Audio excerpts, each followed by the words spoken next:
You're listening to Convergence Church, OKC, teaching and equipping through Word and Spirit. Here's your host, Michael Rowntree. Kay Bothwell was a high school junior, highly respected by her teachers and her peers, and she was assigned by her English literature instructor an essay. So along with the rest of her class, assigned, excuse me, losing my voice here. I'm going to take a little glass of water. Welcome in, everybody. So Kay Bothwell, a high school student, assigned by her English teacher this question, and it was for an essay. What would you do with your life if you only had one remaining week to live? It's a question that would be good for all of us to contemplate from time to time. What would you do if you only had 1 week to live? It's a question that forced students who are young and don't often think about their own mortality to consider what were their greatest priorities and to actually schedule them. Well, for this particular student, Kay Bothwell, the way her essay read was like this. She said that on Monday, given 1 week to live, on Monday she would spend most of her time with her loved ones, particularly her immediate family, and letting them know how special, how important each of them were to her. On Tuesday, she would uncharacteristically rise with the sun to see the beauty of God's creation that she most often slept through. And treasuring the beauty of that, she would spend the rest of her day telling her extended family and loved ones how much they meant to her. On Wednesday, she'd spend some time more out in God's creation, out in the woods, pondering her life, reflecting on the best memories of her short teenage life. On Thursday, she said she'd write a will, which I think is kind of interesting because she was young, but she said that she would include sentimental objects, little things that she had, and this thing goes to this person and that to that person, and she'd spend the rest of the day with her mother, with whom she was particularly close. On Friday, she'd spend time with her pastor, receiving counsel about how to make the best use of her final moments and how to best prepare her heart for eternity. And then she would spend the rest of the day, she said, visiting sick people with her pastor in the hospital. That was Friday. On Saturday, similarly, she'd visit the shut-ins. Those people who, because of their health condition, were unable to even make it to church, unable to make it outside their house at all. She said, I spend most of my life forgetting these people. I'd want to remember them in the last week of my life. And then on Sunday, she said, on Sunday, I'd pack up my Bible and I'd go to church. And I'd spend my final moments with family and friends, worshiping and praying to Jesus and preparing my heart to enter into eternity. 1 week to live. Well, as it turned out, Kay Bothwell had almost to the day 1 week to live after she turned in that essay. She was coming home from a movie with her friends, and a car struck hers, and hers tumbled over 2 or 3 times, and it caught fire, and she was ushered into the arms of Jesus. And based on what she wrote in that essay, I would say that Kay Bothwell was more prepared for that moment than many of us, than most people. How often do you think about the end? That's largely what the book of Ecclesiastes is about. It's trying to get us to think about our mortality. It's trying to get us to think about the harsh realities of death and the futility and frustrations of this life, because it's not until you face the harshest realities that you can begin to truly live. You have to begin with the end in mind. Are you beginning with the end in mind? Do you think often about how short this life really is and what happens after you take that last breath? Are you beginning with the end in mind? That's a huge message in Ecclesiastes. So we're starting this new series in Ecclesiastes, and the title of the series is, What's the Point? And this is a question that you ask when you're frustrated. It's a question that you ask whenever life kind of feels dark and aimless. And if you ever read through the book of Ecclesiastes before, it feels kind of dark and aimless, doesn't it? And yet, there actually is a point if you can plunge through to the deeper meaning of the book. And that's what we're going to be doing over the next number of weeks, starting today in this series called What's the Point? And so let's begin to dive in. And before we do jump into the first verse, to give you just a little bit of context, these first 12 verses are really a prologue to the book of Ecclesiastes. They're going to introduce some of the major themes of the book that we'll see repeating over and over again. And so my approach to the text this morning is with verse 1, I'll introduce you to the author of Ecclesiastes, and then we'll follow from there into the 3 wake-up calls that the author delivers. Ecclesiastes reads like a shattering of all the illusions that prevent us from enjoying life as a gift. And so let's begin by meeting the author here in verse 1. It says, "The words of the preacher, the son of David, king in Jerusalem." It's traditionally believed that King David's son, Solomon, wrote the book of Ecclesiastes. He's the only immediate son of David who was also the king in Jerusalem. And when you read the book of Ecclesiastes, the author's going to go through and talk autobiographically about his life. He's going to talk about his vast wealth and his pursuit of worldly pleasures. He's going to talk about the things that he built and the achievements that he had, and he's going to talk about the wisdom that God gave him, and all of this matches exactly what we know of Solomon's life, and I see no reason to challenge the notion that Solomon was the one who wrote the book of Ecclesiastes. Now, if you know the story of Solomon, that itself can make you a little bit uncomfortable because you're kind of thinking, Solomon is not really the person I want to receive much wisdom from. Yes, God gave him a great deal of wisdom at the beginning of his life, but what happened? He turned from the wisdom. He became a wild prodigal, lived this crazy hedonistic life. He chased every pleasure. He turned away from Yahweh, the one true God, and began worshiping all these other gods. And as a result of it, God judged him. And on his descendant, Rehoboam, the kingdom was split in two. And you had 2 kingdoms of Israel after that, the northern and the southern kingdom. And Solomon's story is not a great story. It's not really one that I want to emulate. It kind of makes us uncomfortable that this is the guy that we're supposed to be learning from. But I do think the book of Ecclesiastes, as well as the Song of Solomon, were written later in Solomon's life. And it does seem, when you read the book, it seems as though he actually did turn back to the Lord. And the book of Ecclesiastes reads sort of like the field journal of a prodigal who did eventually come back home. I do think Solomon eventually came back home. And it's like the book of Ecclesiastes is saying, you ever seen one of those t-shirts that says, been there, done that? That's kind of what Ecclesiastes is. It's Solomon saying, been there, done that, it ain't worth it, fear God. That's kind of the summary of the book of Ecclesiastes. It's not armchair philosophy, in other words. It's not just theories. It's grubby wisdom learned in the school of hard knocks. And in fact, Ecclesiastes falls within a genre of literature within Scripture called wisdom literature. This is practical living from a divine perspective. Pretty much summarizes what wisdom literature is about. It's not, it says from the preacher, but it's not very preachy. It's not very flowery. In fact, it shatters our platitudes. It delivers harsh realities. It hits us like a sledgehammer. It provokes us. It goads us. I would say shatters our disillusions.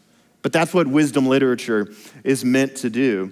And I think Solomon, in a way, is the perfect person to deliver it because there's something about hearing from someone who explored every worldly pleasure and had far more access than any of it. And he said, it was all completely worthless. Let me tell you what's really worth something. That's the book of Ecclesiastes. So Solomon was the author, I believe. Although he never names himself Solomon, he implies that he was in fact the author. And he calls himself a preacher. It says the words of the preacher. And that Hebrew word for preacher is koheleth. And translators struggle to render it. And like my English Standard Version, it says preacher or convener or collector. Some translations say teacher I like teacher the best because, again, it's not preachy. It's just wisdom truths. I almost like the word sage, but nobody rendered it that way. I think the church needs sages who will just impart some wisdom to us. But essentially, it refers to somebody who's gathering, collecting God's people to impart their wisdom that they've learned along the way. Interestingly, that word koheleth for preacher in the Hebrew is translated by the Greek. So there's a Greek translation of the Old Testament called the Septuagint, and the Greek for koheleth is Ecclesiastes, the preacher, Ecclesiastes, which actually reminds you, if you've ever been in church and maybe heard a preacher refer to the Greek word for the church, the assembly of God's people, the Greek word for it is ecclesia. So Solomon is the preacher or the teacher in the ecclesia, the assembly of God's people. And so that's Ecclesiastes. And so the preacher is now ready to deliver to us 3 wake-up calls. And we'll walk through each of them in turn. Wake-up call number 1 is this: life is a vapor. Life is a vapor. And even in saying that, you think you know what it means, but it's way more complex than it sounds. It's way more mysterious and multi-layered than you might think, which we'll soon explain. But let's read verse 2. So right after introducing himself, he comes to this wake-up call. Who starts a book like this? Vanity of vanities, says the preacher. Vanity of vanities, all is vanity.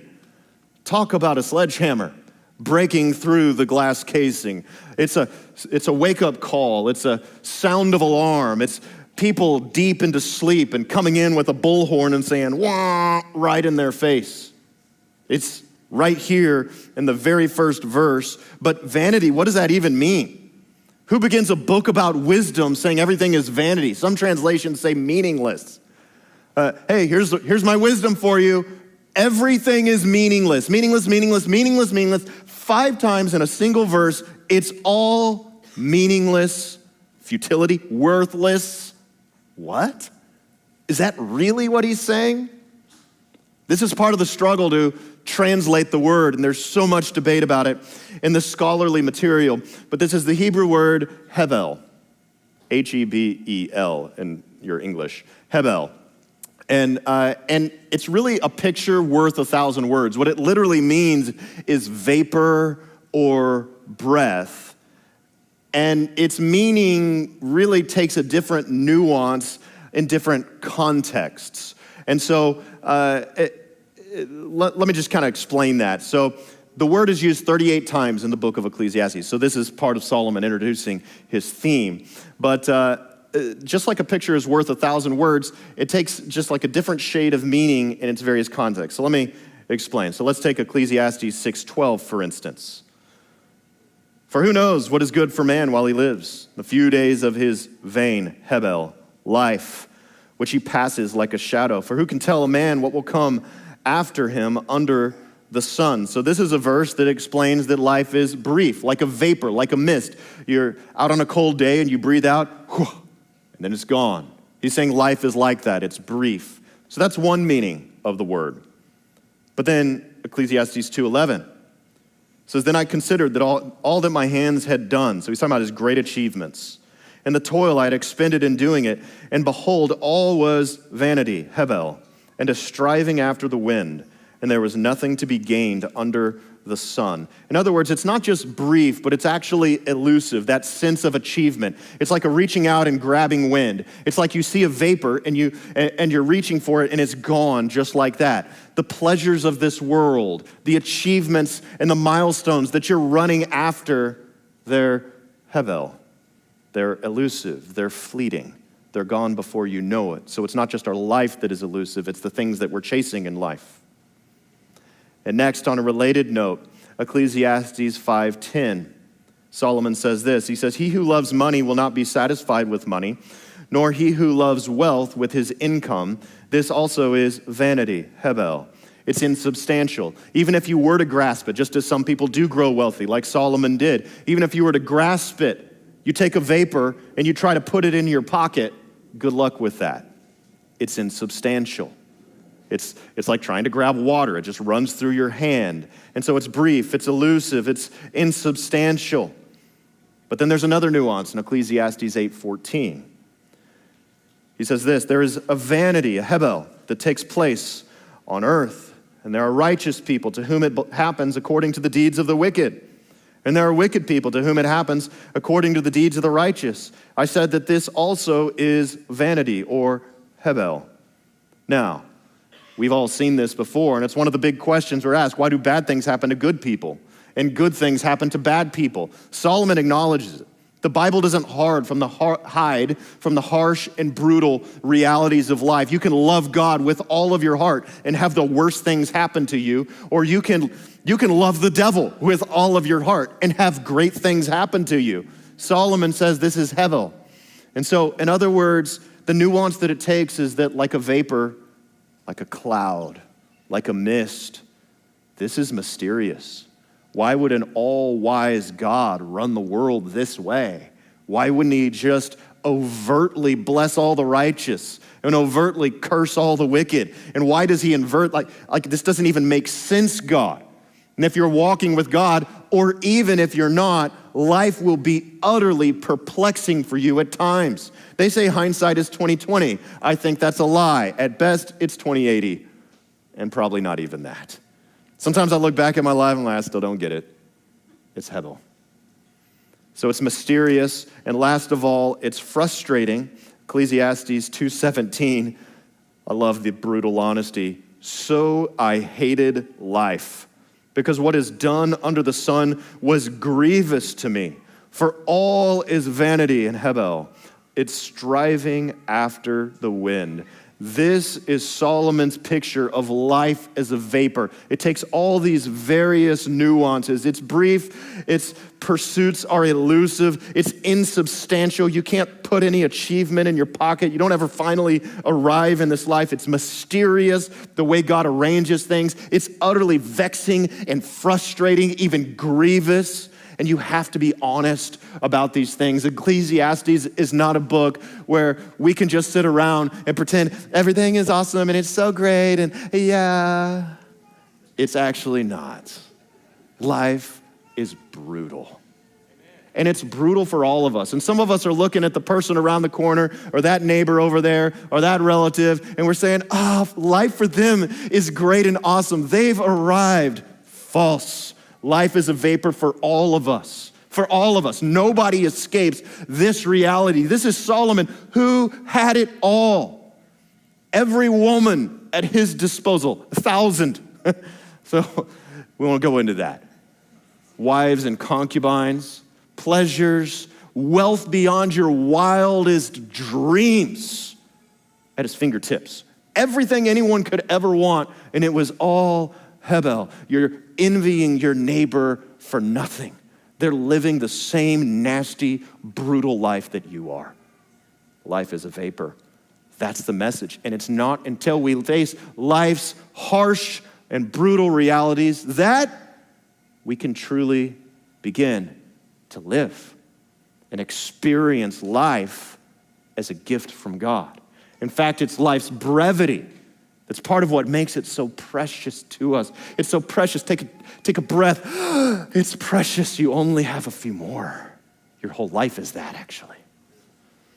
And so this is Solomon's message. I want you to learn to enjoy the ride, but you have to face the brutality of it. You can't just pretend, and preachy platitudes aren't going to get you there. So let me hit you in the face with an uppercut. It's going to hurt. That's how Ecclesiastes hits. But he's trying to wake us up from a stupor and from a slumber that the whole world is living in. In the 20th century, as modernism came to be, before that, it was pretty much standard. It didn't matter what region of the earth you lived in. Atheism was pretty much non-existent across the earth. Everyone had some kind of mystical belief. Everyone had some kind of superstitions and gods that they believed in. And then with the advent of technology and advances in science and philosophy kind of paired with that, and the world kind of came to this place of like, It's like Friedrich Nietzsche said, the German philosopher in the 20th century, when he came to the conclusion that God is dead. We discovered that God is dead. And his conclusion based on that was, if God is dead, then there are no absolutes. There's no absolute truth. There's no absolute morality. There's no absolute meaning or significance in life. You are a ship lost at sea and without a rudder. There's no meaning. There's no nothing. You're nothing. That was Nietzsche's message. And he says, if society really, as we start to come to grips with these brutal realities in Solomon's whispering, I already came to grips with it.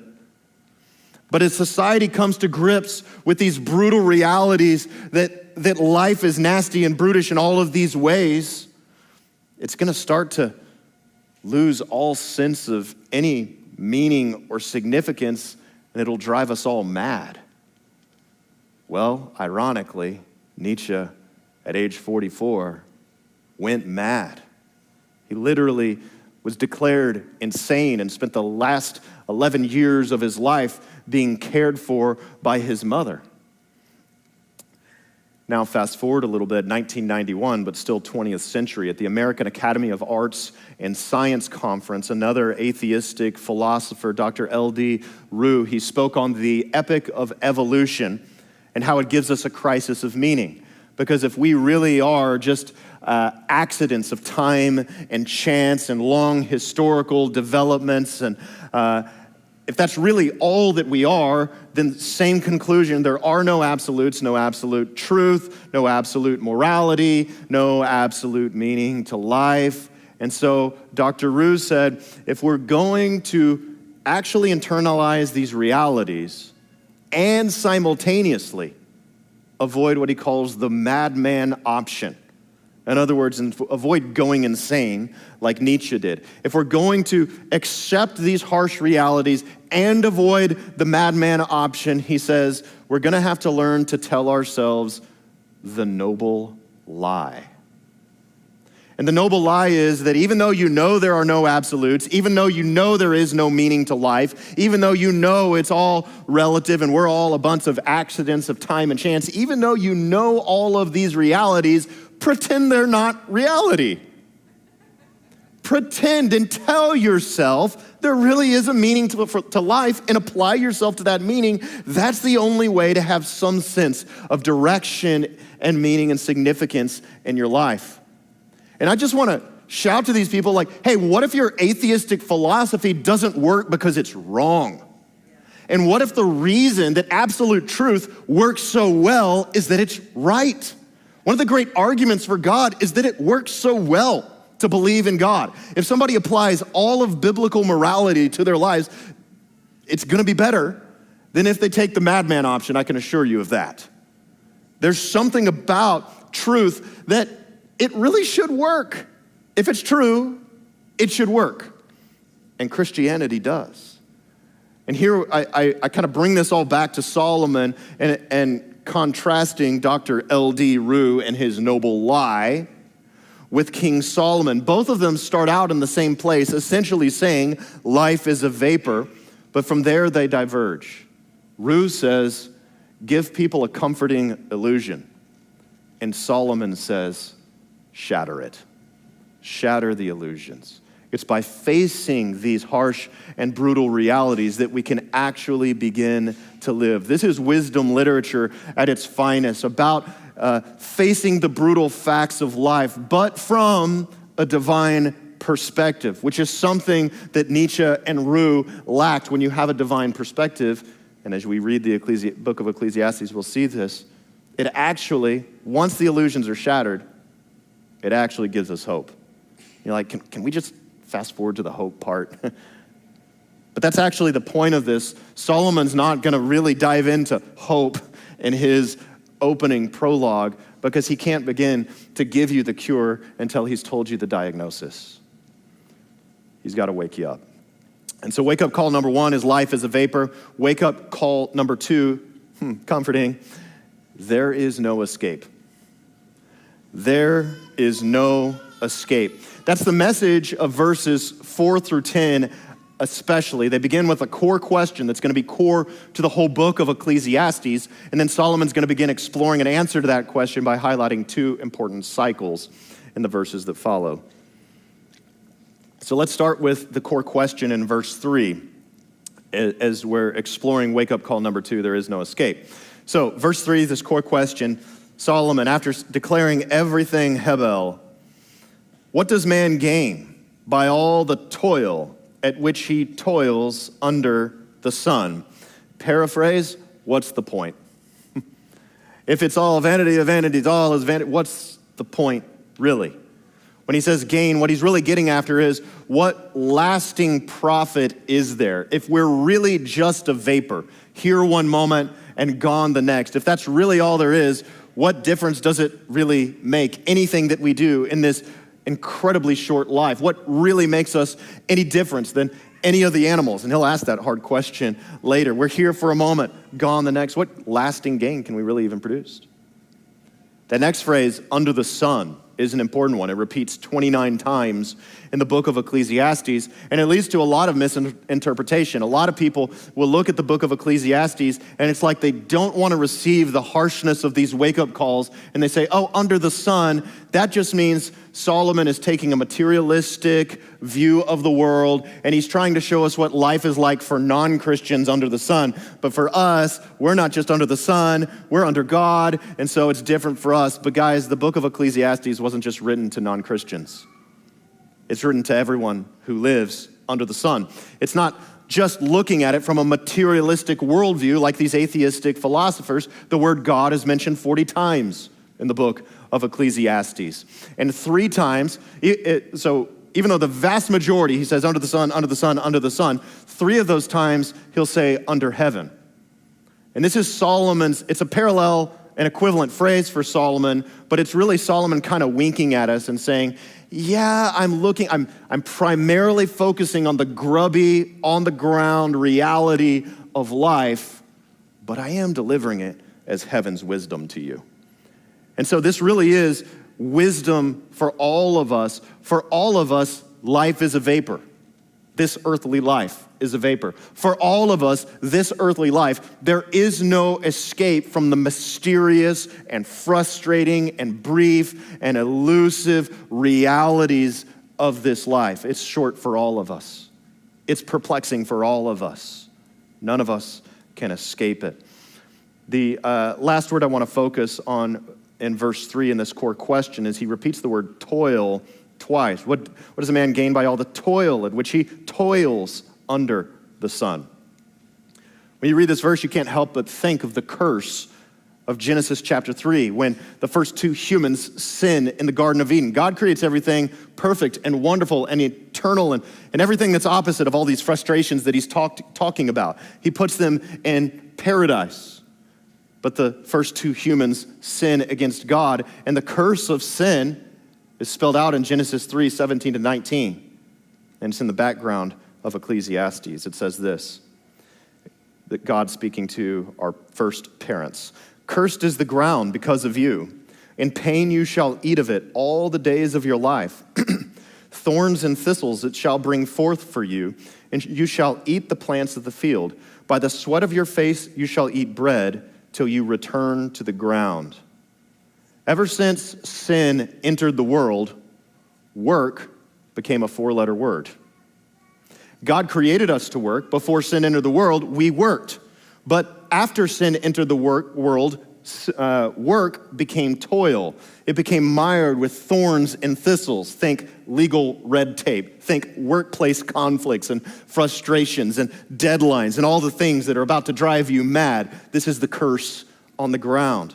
And what the curse on the ground says, that because sin entered the world, God says, you who came from the dust, you're literally going to work yourself back into the dust, back into the dirt. You're literally going to work yourself into the ground. And Solomon will comment on this later in chapter 3, verse 20, when he says, all are from the dust, and to the dust all return. There is no escape from the merry-go-round of death and frustration. It's not as though that because you put your faith in Jesus and are living for him, that you don't have to experience this earthly life with all of its frustrations that culminate in your physical death. No, we all who live under the sun live with this reality. As long as we have Hebel in our lungs, there is no escape. That's Solomon's point. Now, in light of this painful reality, the reality that we're all on the same merry-go-round of death and frustration, it makes sense that Solomon is going to begin the answer to his question. Now, future chapters he'll tell more. But he's going to begin the answer to his question by a general observation about the cycles of life. We're all spinning and spinning on this same merry-go-round. And he's going to look at two cycles. In verses 4 through 7, and he's going to give us the cycle of creation. The cycle of creation. Now remember, this is all to answer that core question. What gain is there? What lasting gain do we have? Well, Solomon says, let's observe the cycles and discern an answer to that question. A generation goes, verse 4, and a generation comes, but the earth remains forever. The sun rises and the sun goes down, and it hastens to the place where it rises. The wind blows to the south, and it goes around to the north. Around and round goes the wind, and on its circuit the wind returns. All streams run to the sea, but the sea is not full.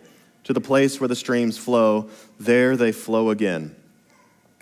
In other words, generations of living things come and go, like the sun in its rising and in its setting, like the wind and the water on its circuits and in its cycles. What Solomon is trying to say is that, hey, you think that life is linear, like a series of progressions, like I'm gonna reach this milestone, and then I'm gonna reach this milestone, and we're all building on this sort of stairway to heaven, and Solomon's saying it's not a stairway, it's a treadmill. It's a merry-go-round of death and frustration. Where you started is where you finished. Your greatest accomplishments are all Hebel. They're all a vapor.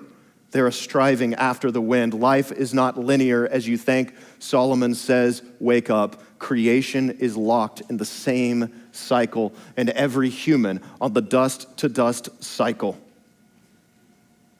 I've seen this meme before. Maybe you've seen it, and it says that it says this, and I'm like, man, that resonates. It says, being an adult is saying, this is a busy season until you die. Is this not the noble lie that we tell ourselves? Well, I'm just gonna get through this. And once I get through this, it's gonna be better. And do we not have fantasy milestones in our lives that when this season changes, when that hardship is over, when that new good thing happens, then I can take a breath, and really what we're telling ourselves is life won't be vapor anymore. I'll be off the merry-go-round in essence. I'll have finally arrived, but Solomon's message is you don't arrive any more than the wind on its circuits arrives. Around and around and around we go. Life is not linear, but cyclical. It is all motion, but no progress. There is no gain under the sun. That is lasting gain that can actually get you off of the merry-go-round. But Solomon has more to say. The first cycle is the cycle of creation. The second cycle is the cycle of humanity, and we'll see in a moment how these two cycles work in parallel. The cycle of humanity, just one verse, verse 8. It says, all things are full of weariness. A man cannot utter it. The eye is not satisfied with seeing, nor the ear filled with hearing. So that first part where it says all things are full of weariness, this is Solomon trying to help us emotionally feel the weight of life as a vapor. He wants to make sure that we just feel it, the gravity of it deep in our souls. And it's like he's saying, it's all too much. It's all too much, because it's not until you face the harsh realities of life that you can actually begin to truly live. That's Ecclesiastes. So he wants us to feel the weight of it. He wants us to not rush ahead to solutions. That's what we want to do. We're Americans. We're pragmatic. Give me the solution. Give me the solution. We want it all condensed into a single Bible verse devotional that goes on our calendar, that we can walk by the refrigerator and say, I had my devotional, got it. And Solomon says, you're not going to arrive that quickly. at life as a gift unless you sit in the weight and the pain of the frustration of this without trying to take the escape hatch of pleasure and pursuits and fantasy deadlines and stages that you'll one day be out of it. He says, forget all that, shatter all that. It's a giant illusion. There's a better way. Life as a gift from God. He'll get there eventually. But first, he's going to shatter the illusions because he wants us to not take the same path that he took as a younger man. The part of the verse that says, a man cannot utter it, it's too painful to even speak of. And then when he says the eye is not satisfied with seeing and the ear filled with hearing, this is where you see the parallel, that just as the eye is not satisfied, the ear is not filled. We saw in the previous verses how the ocean, with all the cycles of water that are coming through the ocean, no matter how many rivers are flowing into it, the ocean's never like, whoa, had enough now. The ocean never gets full. In the same way, you could take in this world, all the world has to offer. Take it in with your eyes. Go see the 7 wonders of the world. Take it in with your ears. Experience everything this world has to offer, and there will never be a moment that you say, I'm full. You are on the same merry-go-round as the rest of us. Everybody's on it. It's why Jeff Bezos is trading the wife he built his business with by the next young thing, for the next young thing. It's why people do those things. They're stuck on the treadmill and they think, I can get off if I just experience this next thing. But the eye is not filled. The ear is not filled. Like the ocean is not filled. Humanity is locked in the same cycle as the rest of creation. All motion, no progress, no lasting gain. You're not going to get there by chasing the things of this world. And so now Solomon draws this to a conclusion in the final 2 verses. He's looked at the 2 cycles as an answer to his core question. Is there any lasting gain? Cycles of creation, cycles of humanity, no lasting gain. He arrives at a conclusion, and he says this in verses 9 and 10. He says, what has been is what will be, and what has been done is what will be done. And there is nothing new under the sun.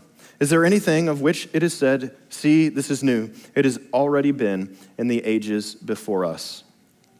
This is a highly misunderstood verse. When he says nothing new, he doesn't mean that there are no inventions. No, he's not saying that at all. He's saying that even the greatest of inventions do not produce for us lasting gain. And what he's trying to do for us is to set us free from the delusions of novelty. Another noble lie that we tell us that this next new gadget, or maybe this next new romance, or maybe if I move and I get a new geography, you ever notice how people who everything's going bad for them, so they move geographies and they think it's all gonna go well for them there, but they take their baggage with them to the new place? We tell ourselves that new geography or a new career or a new house or a new season then will finally resolve the problem of life as vapor. But you won't. And even the greatest inventions, and if Elon can finally get to Mars, guess what? We'll next be thinking about Venus. It's the way it goes. The so-called progress that we think about in our minds with all the inventions and all the technology. I'm reading a book about it right now. It's called The First Wave. It's amazing what AI and bioengineering and all of this, it is new, but it's only relatively new. It's actually the same old stories of human beings trying to resolve the problem of life is vapor. And Solomon's point is, it's not gonna happen. And what Ecclesiastes is trying to do is it says, it's saying, hey, this so-called progress of yours is only impressive if viewed from within the system. Solomon is saying, I want you to step outside the system. And when you step outside of the system, you see that all the new is really just reruns of the same old envy and the same old ambitions, chasing after the same old things, and it's just new characters. Step outside the system, Solomon says. There's nothing new in terms of lasting gain. There is no escape hatch to the merry-go-wheel round of death and frustration. And the more we advance, in some ways, the faster we spin and the harder it gets. I was reading a book, a while ago called Margins, good book by a guy named Richard Swinson. And in it, he talks about the invention of the clock. And And he talks about it in this way that like, this was the way that humanity was going to master time itself. And it's like there are all these inefficiencies, but once we know what time it is, then we can master time itself and we'll be ever increasingly more efficient. In essence, we'll have gain under the sun. And he goes through the story of the clock and he says, in the BC time frame before Jesus, you had the sundial. And then from the sundial, it took a long time, but around the 1200s, you had mechanical bells that marked the hours. In the 1600s, at least in the West, you had the first real mechanical clocks that marked minutes and even seconds with hands. And today, probably right now in your pocket, you have the time marked in digital form. And not only that, you have probably a digital calendar that's color-coded, and it tells you how you're going to spend your hours in days, weeks, months, and sometimes even years ahead. Guys, we have dissected every minute from Sunday, and yet what is everybody saying? I have no time. We thought we mastered time only to be enslaved by it. The more we progress, the more things we master, the more they master us. And even this AI book is like, yeah, AI is gonna master us one day. This is just what happens. What happens, and I'm not even making a comment on whether that's true or not. What I'm simply saying is, there's no escape hatch from this wheel. Our new inventions are not going to do it, and in some ways, they only make the wheel spin faster. And so wake-up call number 1, life is a vapor. Number 2, there is no escape. Isn't it so pleasant to hear? Solomon's goal is not to butter us up. This last one is fantastic. Wake-up call number 3, everybody will forget you. Everybody will forget you. So the way he's been going to answer the core question of verse 3, is there any lasting gain? Verses 4 through 10, we're all on cycles. We end where we began. We're not making any real progress here. And then verse 11, he says, but it gets worse. Verse 11, there is no remembrance of former things, nor will there be any remembrance of later things, yet to be among those who come after. By the time I finish talking, you'll have taken about 1,000 breaths. And yet, you probably weren't conscious of very many of them, maybe not even a single one of them. Breath is forgettable. According to Ecclesiastes, your entire life is that. One translator renders it, the merest of breath, that verse 2, instead of vanity of vanities, the merest of breaths, all is just a breath. That's all you are. And that's all I am. And according to the sage, the preacher, you will be forgotten, and so will I. This is the wake-up call. Our life is a forgettable breath. I wasn't expecting amen on that, but praise God. Do we have any Conan O'Brien fans in the house? Yeah, 7 of you. I actually really think he's funny. The tall, redheaded comedian that lifelong dream was to host The Tonight Show. That's what he wanted. Jay Leno finally retired. He finally stepped in. He accomplished his most incredible dream, and no one watched the show. I don't know why. I think he's funny. But nobody watched the show, so they even brought Leno, his predecessor, back. They're like, man, we got to figure out a plan. Eventually, they got Fallon in place, but then they relegated Conan to an even smaller late-night show than what he had before. And all of this, life is like you were forgettable. All of this makes me think of an interview that Conan O'Brien had with. This was like a really bold interviewer. The interviewer said to Conan O'Brien, he said, "Is this how you want to go out? With a show that gets smaller and smaller until it's gone?" Does this guy have a mother who taught him manners? Conan's response was Solomon-esque. He says, maybe that's okay. I think you have more of a problem with it than I do. At this point in my career, I could go out with a grand 21-gun salute, climb into a rocket, and the entire Supreme Court walks out, and they jointly press a button. I'm shot into the air, and there's an explosion, and it's orange, and it spells good night and God love. In this culture, 2 years later, it's going to be, who's Conan? This is going to sound grim, but eventually, all our graves go unattended. It's better to face the reality now before we waste all our hebel chasing a legacy as forgotten as breath. Now, Ecclesiastes chapter 1 is just the introduction. And I want to encourage you, there's some hopeful parts of it, although it's still pretty dark, but there's hopeful parts of it smattered throughout. The goal of the book is to shatter our illusions. And you notice Conan, even though I don't think he's a believer in Jesus, even he found this little bit of peace in realizing it's all forgotten anyway. There is peace in saying, you know what? It is actually a striving after the win. But for us as believers in Jesus, we don't want to just stop there. The final verse will point us where we need to go. This is verse 12. I, the preacher, have been king over Israel in Jerusalem. So this last verse is the same, it's almost identical to the very first verse. And ancient authors would also often do that. Now, this is kind of a hinge verse. It'll introduce the next section, but it also provides a bookend that frames the prologue of the book, and it's him introducing himself, the preacher, the king in Jerusalem. And what we saw earlier is that this word for preacher, at least in the Greek, was Ecclesiastes, and we're reminded of the word ecclesia, which is the Greek word for church. And what I would say, because I believe the entire Scripture, the entire Old Testament even, is not just about these individual characters of the story. It's not just about the little things that they taught or even important things that they taught. All of it is really about Jesus. And even this verse points beyond itself to a greater king over Israel, a greater preacher, the Lord Jesus Christ, the true Ecclesiastes and preacher over the redeemed assembly, the ecclesia, his church. In other words, this is a verse that just begins pointing to Jesus, and Jesus is the one. Like, if we don't have Jesus, then it really is Friedrich Nietzsche. It really is these atheistic philosophers. All we have is a noble lie, but instead we actually do have Jesus. And Jesus is the one, our greater David, our greater Solomon, who came in to break the cycle of death.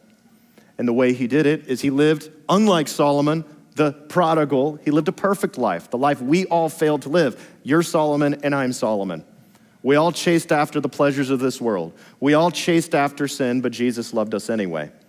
And he entered into the world, and he lived the perfect life where we failed. And this is the Hebel, the mystery of life. The righteous and innocent one died a gruesome death on the cross, while we, the sinners, got off, forgiven, cleansed, sanctified, redeemed. It's Hebel. It's a mystery, and yet it's what God did. God the Son came into the world, and he bore the penalty for our sin. And 3 days later, he rose from the dead, where everybody else has been on the dust-to-dust cycle, over and over. Jesus rode the cycle out, and then 3 days later, he reversed it, so that everyone who places their faith in him will live forever. And not only that, but Jesus makes promises throughout the Gospels, promises like these in Matthew chapter 18. He says, if anyone gives just a small cup of water to one of these little ones, the smallest of gifts to the smallest of people, that person will be remembered forever. Now, you can't say that kind of thing unless you're an eternal person, unless you have actual power over mortality. But because Jesus rose from the grave, what Solomon says, all is forgotten, that's true in an earthly sense. But because of our greater Solomon and greater David, who conquered the grave, the smallest thing you do is actually remembered. The smallest gift to the smallest of person. Everything you do is infused with eternity and significance and worth and meaning, and it will be remembered forever. And when you begin with that end in mind, death itself is an eternal beginning.